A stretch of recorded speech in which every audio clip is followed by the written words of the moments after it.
exhaust temperatures.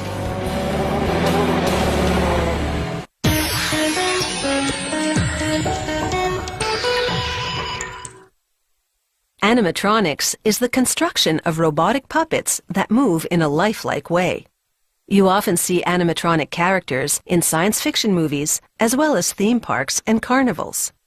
Please be advised that this segment contains images which may not be suitable for younger viewers.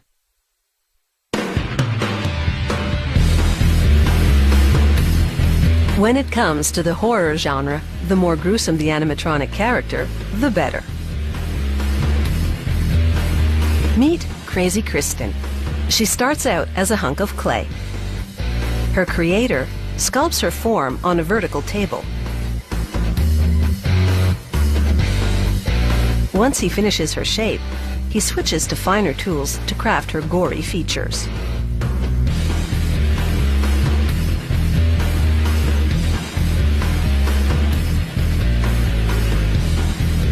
He uses water and a sponge to give her skin a realistic texture.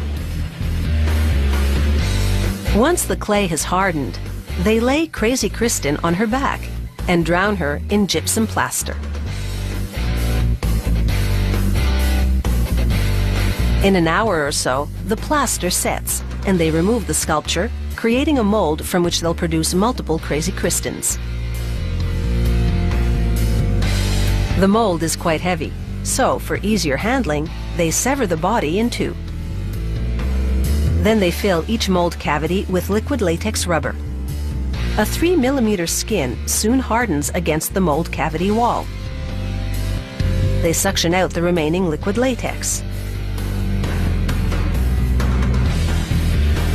Meanwhile, they weld together a steel skeleton, a grate for her rib cage, a strip for her spine, chains for her arm bones, ball bearings for her joints, and steel-reinforced rubber for her neck.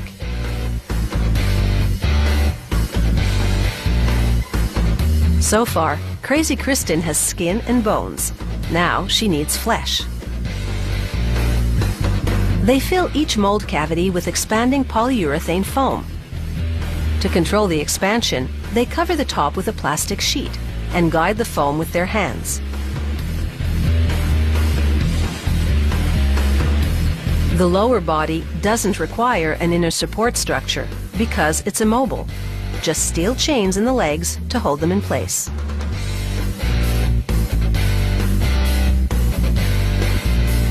Once the foam hardens, it's safe to extract Crazy Kristen's body from the molds.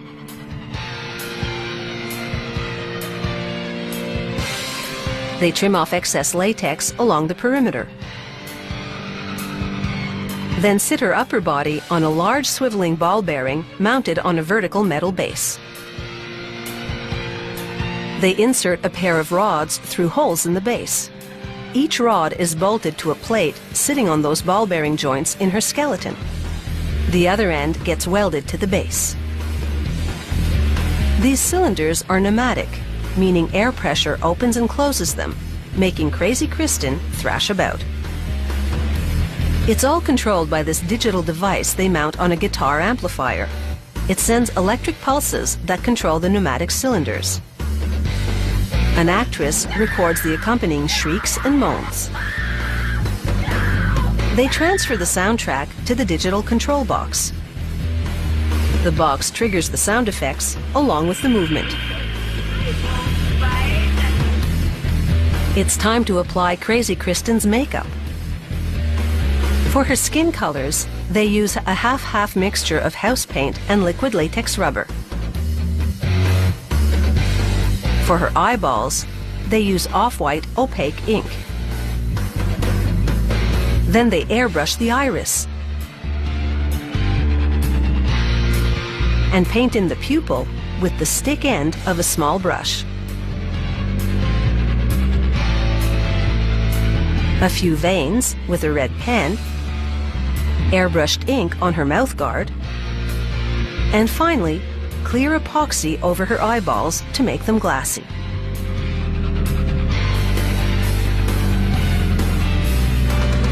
They top her off with a wig, mount her lower body to the base, Then complete her look with a straitjacket. Because Crazy Kristen's home is the insane asylum.